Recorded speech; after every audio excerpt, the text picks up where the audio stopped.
ಬಿಲಿಟೇರಿಯ ವಿಮರ್ಶೆ ಗಲ್ಲಟಂಡಡಿಂಡ ಹೇ ನಾನು ಭೈರವ ಇದೀನ ಬೇಸಿಯಾರು ಕಾಲ ಸಿಟ್ರೋಡಿಯಮಡ ಸಾಮಾನ್ಯ జ్ఞానವಾಗಿದೆ. నేను నార్మల్గా ఏదో ట్రై చేశాను కన్నడ. మీకు అర్థమైతే నో ప్రాబ్లం, మీకు అర్థం కాకపోతే మనకు మళ్ళీ వెనక్కి రివర్స్ చేస్తే కింద సబ్‌టైటిల్స్ వస్తాయి, చూసుకొని చదువుకోండి. నేను ఏం మాట్లాడాను మీకు అర్థమవుతుంది. నేనైతే అందులో ఏం బూతులు మాట్లాడలేదు కన్నడలో, తెలుగే మాట్లాడాను. ఈ రోజు టాపిక్ మీదే మాట్లాడాను కన్నడలో. మీకు అర్థం కాకపోయింది, మీకు కన్నడ వచ్చింది నో ప్రాబ్లం. అండ్ లేటర్ చేయకుండా వీడియోలోకి వెళ్ళిపోతే ఈరోజు టాపిక్ వచ్చేసి అని అంటాను అనుకున్నారండి. దానికి ముందు సబ్స్క్రైబ్ చేసుకొని లైక్ చేసుకొని బెల్ ఐకాన్ ఆన్లో పెట్టుకోండి. సబ్స్క్రైబ్ చేసుకోండి అది ఫస్ట్. ఆ తర్వాత వీడియోలోకి వెళ్ళిపోతే ఈరోజు టాపిక్ వచ్చేసి general knowledge on film industry. మనం డివైడ్ చేసుకుందాం 3 పార్ట్స్ కింద. అది ఎలాగో ఫిలిం ఇండస్ట్రీ అంటే 3 పార్ట్స్ కింద డివైడ్ చేసుకోవాలి. ఫస్ట్ ప్రీ ప్రొడక్షన్ అంటే ఇందులో లొకేషన్స్, యాక్టర్ రెమ్యునరేషన్, మొత్తం బడ్జెట్ ఒక ఎస్టిమేట్ చేసుకొని వీటన్నిటిని ఎంత చూసుకోవాలి. అండ్ క్యారెక్టర్స్కి రెమ్యునరేషన్ ఎంత, అండ్ లొకేషన్స్, విఎఫ్ఎక్స్ డిజైనర్ ఎవరు, అండ్ ప్రొడ్యూసర్ని, స్టోరీ లైన్ని, అండ్ మూవీకి కావాల్సిన సెట్స్ ఇవన్నిటిని బిల్డ్ చేసుకోవడం, ఇంకా కెమెరామెన్, వర్కర్స్ మొత్తం వీళ్ళందరినీ, డిఓపీలు మొత్తం, ప్రొడ్యూసర్స్ని, స్క్రీన్ ప్లేకి సపరేట్గా ఎవరైనా తీసుకుంటే తీసుకోవచ్చు.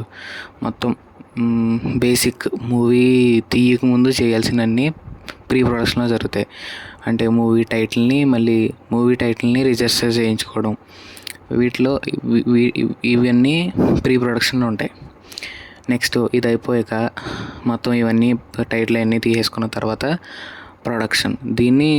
ఇదంతా షూటింగ్ ప్రోగ్రెస్ అనమాట. మీరు షూటింగ్ చేసుకోవడం, లొకేషన్స్ లేదా ఏమైనా సెట్ లాంటిది ఏమైనా వేసుకొని అందులో ప్రాక్టీస్ చేసి ఆ తర్వాత మూవీలో రికార్డ్ చేయడం, ఆ తర్వాత సెట్స్ అన్నీ వేసుకోవడం, ఇంకా వాటిలో యూజ్ చేయడానికి ఏమైనా వాడతారు కదా, కల్కి మూవీలో సపరేట్గా వాళ్ళు డిజైన్ చేసుకున్నట్టు అలాంటివి ఏమైనా డిజైన్ చేసుకుని అందులో మూవీలో వాడడం, దీన్ని మొత్తానికి ప్రొడక్షన్ అంటారు. ఈ మొత్తం షూటింగ్ ప్రోగ్రెస్ అంతా అయిపోయిన తర్వాత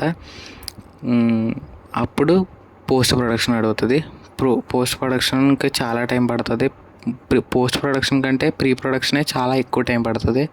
ఎందుకంటే అందులో మూవీ స్టార్ట్ అవ్వకముందు బాడీ బిల్డింగ్, ఇలాంటి ఎక్సర్సైజులు, ఇప్పుడు ఏమైనా బాహుబలి మూవీ ఉందనుకో, అందులో ప్రభాస్ హార్స్ రైడింగ్ చేస్తారు కదా, నేర్చుకోవడం, మొత్తం ఏమైనా ఆ మూవీలో కావాల్సింది ఏమైనా ప్రాక్టీస్ చేయడం, ఇలాంటి వాటికి ప్రీ ప్రొడక్షన్లో చేస్తారు.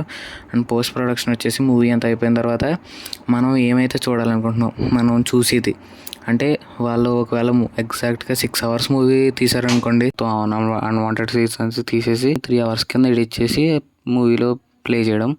అలా ఎడిట్ చేసి సెన్సార్ వాళ్ళకి ఇచ్చి, సెన్సార్ వాళ్ళు అందులో ఏమైనా బ్యాడ్ వర్డ్స్ కానీ అడల్ట్ కంటెంట్ కానీ ఉంటే వాటిని డిలీట్ చేసేసి, లేదా బూతులు బ్యాడ్ వర్డ్ సీన్స్లో మ్యూట్ పెడతారు, బీప్స్ ఇవన్నీ వేసుకుంటారు. ఇంతే. ఇంకా పోస్ట్ ప్రొడక్షన్లో జరిగేది సెన్సార్ ఇవన్నీ, అండ్ షూటింగ్, ఇంకా వాళ్ళు డిస్ట్రిబ్యూటర్స్కి ఇచ్చుకొని థియేటర్స్కి వేసుకోవడం, ఇవన్నీ జరుగుతుంది పోస్ట్ ప్రొడక్షన్లో. ఇంకా మూవీ రిలీజ్ అయిపోతుంది, మనం మూవీ థియేటర్లో చూస్తాం. ఇంతే గైస్. ఇంకా వీడియోలో నేను చెప్పదలుచుకున్నది, మీరు చూడాలనుకున్నది ఇదే. ఇంకా సీజన్ మీకు షార్ట్ వీడియోస్లో పెడుతున్నాను కదా, కొత్తగా సీజన్ స్టార్ట్ చేశాను. వాటిలో చెప్పాలనుకున్నది కూడా 3 వీడియోలే. ఆ తర్వాత సీజన్ 2లో గ్రాసు ఇవన్నీ మొత్తం మూవీ తర్వాత వచ్చిన తర్వాత గ్రాసు కలెక్షన్స్ ఇవన్నీ ఉంటాయి కదా, దాని మీద సపరేట్గా ఇంకో సీజన్. అంతే. జస్ట్ సీజన్ 1లో 3 షార్ట్ వీడియోస్ సరిపోతాయి. ఇంకంతే గైస్ ఇవాళ వీడియో అయితే వచ్చేసి. నెక్స్ట్ వీడియోలో కలుసుకుందాం. అంతవరకు signing off Bhairava from the team of silver screens. Bye. Subscribe చేసుకోండి. సార్.